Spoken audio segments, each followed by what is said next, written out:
Ambassador Christoph Heusgen, Germany Permanent Representative to the United Nations, welcome to Al-Arabiya, sir. Thank you very much. It's a real pleasure and honor to be here with you. You too, sir. I'd like to start with the Berlin II conference on Libya. 17 countries were invited, a large number of foreign ministers, including the Secretary of State Antony Blinken, senior officials from Russia, the United Arab Emirates, and others.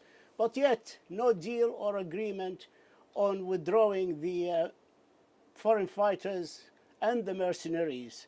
What can Germany and the United Nations, who organized this conference, do to ensure that this process can succeed by the withdrawal of these forces?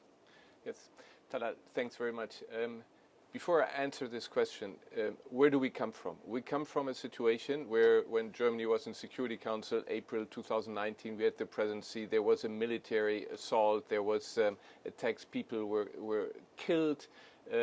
Then we had the conference in January in Berlin last year, and a political process started, an economic process started, a military one. We have a ceasefire, we have a transitional government, we have the perspective of elections, and yes, there are some question marks still, and the withdrawal of foreign forces and mercenaries is very important, and we have to push on it, and this is what the conference was for. The conference was for a recommitment to Berlin, a recommitment to what the parties agreed upon, and I think we need to continue to push the parties, those that have these and are responsible for the mercenaries and the foreign forces, to withdraw them. But sir, you must excuse me for saying that many people becoming spectacle, because skeptics are increasing because the agreement for ceasefire in 2020, where everybody agreed on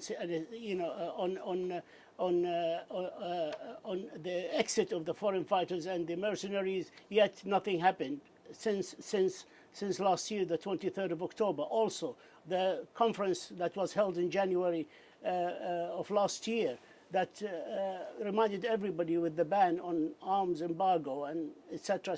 Nothing has been. So it's commitment and commitment, yet no implementation. I know it's not your fault. A valiant effort by Germany to achieve peace and political process in Germany, in Libya, but yet no implementation. What's to do?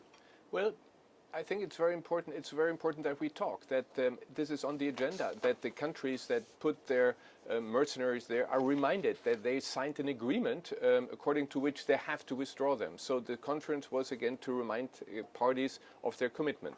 What is the problem? The problem is you have several ones on several sides, and nobody wants to take the first step. So what needs to be done is in a coordinated way withdraw all the mercenaries and forces. And this is what we have to tell the parties. We have to facilitate this, but it's the responsibility of the parties who signed the agreement, and also we have to remind them about, there is binding international law which doesn't allow for arms and weapons for mercenaries to get into the country. And people have to be reminded about this. This is what we are for here also at the UN. Well, can you tell us anything, sir, about these talks that are happening behind closed doors between two very important countries with forces in the or mercenaries in Libya, Russia and Turkey? They are holding talks about a time. Can you tell us anything about this? Is it promising, at least? Well, Talal, you and I, we were not invited, so we don't know what is happening. If it takes place, I would welcome it, because what I asked for is this coordinated withdrawal. Nobody wants to take the first step. If they coordinate and see how they do it, then it is positive. Has a comprehensive plan and timeline for foreign fighters and mercenaries withdrawals, as per the request of the Secretary General, been discussed or planned? Of course, this was one of the, if not the most important issue that was discussed, and everybody was reminded of the obligation. There is no concrete timeline, to do it tomorrow, the day after tomorrow, but there was a push to actually implement what the parties committed. How will your plan bring all the Libyan different forces and groups under a joint military command? Well, this is a Libyan-owned, Libyan-led process. The forces, you cannot force them from the outside. You have to tell them, you signed it, you have to help them, But after all, these are the Libyan players themselves. That have to agree for the country, for the well-being of their country, that they have to overcome their differences and do this military part as also the political steps that need to be taken. Ambassador Heusgen, what can you tell us about the Libyan ceasefire monitoring mechanism? When will these monitors arrive? When will they start their work? Well, we know preparatory work is underway. We have been, as Germany, also been pushing for these plans to advance, and we encourage also the Secretariat, the Secretary General, to go ahead with the plans and to actually deploy the monitors as quickly as possible. We hear reports about Saif Islam Gaddafi is looking into a possible presidential run in Libya. How do you think such a run would be viewed or received by the Libyans and by the international community as a whole? Well, as I said, this is a Libyan process, and but how would you view it?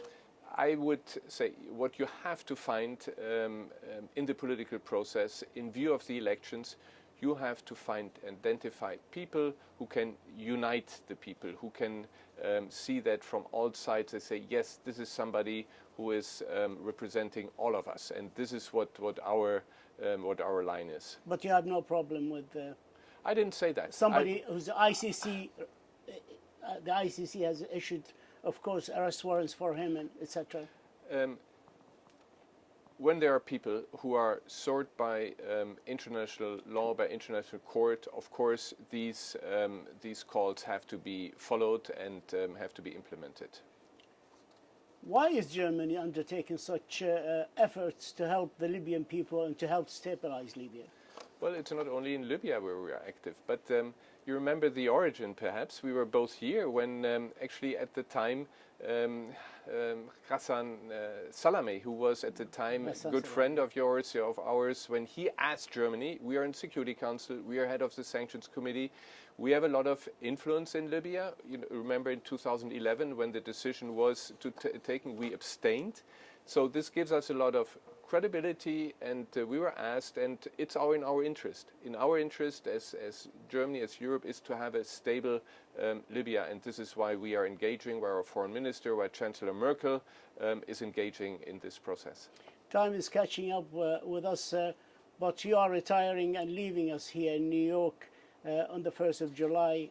Can you look back on the time and the tenure you had spent here since your appointment in 2017, and tell us about your high points during this assignment and low points if you had any? Well, Germany supports the United Nations. What many people don't know, Germany is the second largest donor to the overall UN system.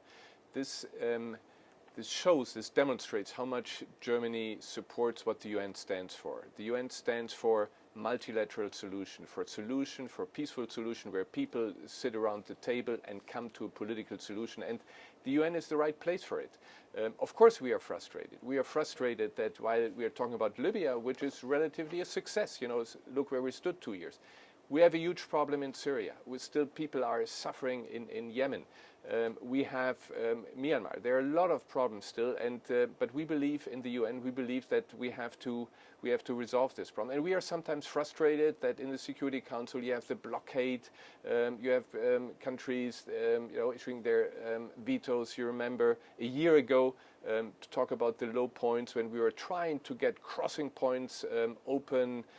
As many as possible, so that the population in the northwest of Syria could be provided with humanitarian aid and with medicine, and when China and Russia issued a veto.